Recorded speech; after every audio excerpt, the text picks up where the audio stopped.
Good morning, this is Bhargav Reddy of APAC Assistance Asia Pacific team. I'm discussing main issues in East Asia Pacific.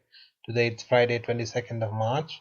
Firstly, in Indonesia, the campaign team of President Joko Widodo and its running mate Ma'ruf Amin will reportedly shift its campaign strategy to door-to-door campaign to inform the public of President's achievements. Campaign Chief Eric Thoher said that he will intensify communication with religious and community leaders, the coalition parties, entrepreneurs, volunteers. Statement comes after the latest Compass pre-election survey showing that Widodo's big lead over Prabowo Subianto has narrowed weeks ahead of the April 17 elections. Widodo remained 11.8% ahead of Prabowo in Compass survey. However, the planned change in the campaign strategy of Widodo team shows the team is taking the poll results seriously.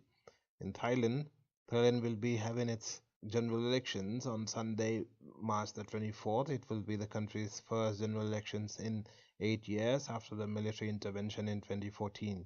People will be voting for members of parliament to fill the country's 500-member lower house. The panel set up by the military government will be appointing members of the 250-member Senate or the upper house. The election is largely a four-cornered fight between parties supportive of former Prime Minister Thaksin Shinawatra, led by the Pheu Thai Party, the Democrat Party, and the new party, including the Future Forward Party and the pro-military Palang Pracharat Party. A record number of people are expecting to vote on March the 24th. The Election Commission reported on March 17 that 87% of 2.6 million voters who registered for early voting cast their votes. Voter turnout in Italy increased over the decades from about 60% in the 1990s to 75% in the last elections in 2011. The outcome of the election is uncertain. Analysts have opined that no party will have majority seats in the parliament and the Senate will have a decisive vote in electing the next prime minister.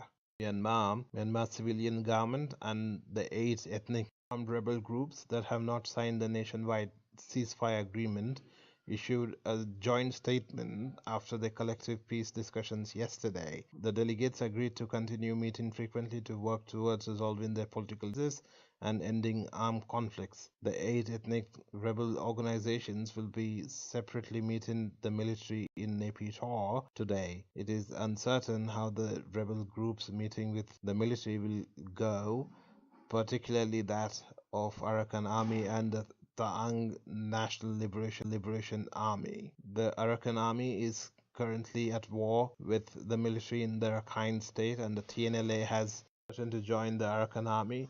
The future of the peace process is also uncertain due to ongoing hostilities. The rebels reportedly want no less than a federal Myanmar and the rewrite of the military scripted constitution. However, the military and the military-backed Union Solidarity and Development Party are opposed to changing the constitution. Clients are advised to avoid the Rakhine and its neighboring states as fighting between the military and the ethnic rebels intensifies. Philippines, 2 former high-ranking Philippine government officials have filed a case against Chinese President Xi Jinping in the International Criminal Court. Former Foreign Secretary Albert de Rosario and former Ombudsman Cochinta Carpio Morales have accused China of atrocious actions in the South China Philippine territory. On March the 13th, 4 days before the Philippines' withdrawal from the ICC on March the 17th, Philippine President Rodrigo Duterte said both China and the Philippines are beyond the jurisdiction of the ICC.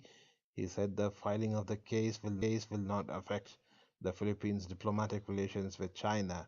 Duterte is set to visit China for the 4th time in April this year. The ICC case is not likely to affect China's actions in the South China Sea.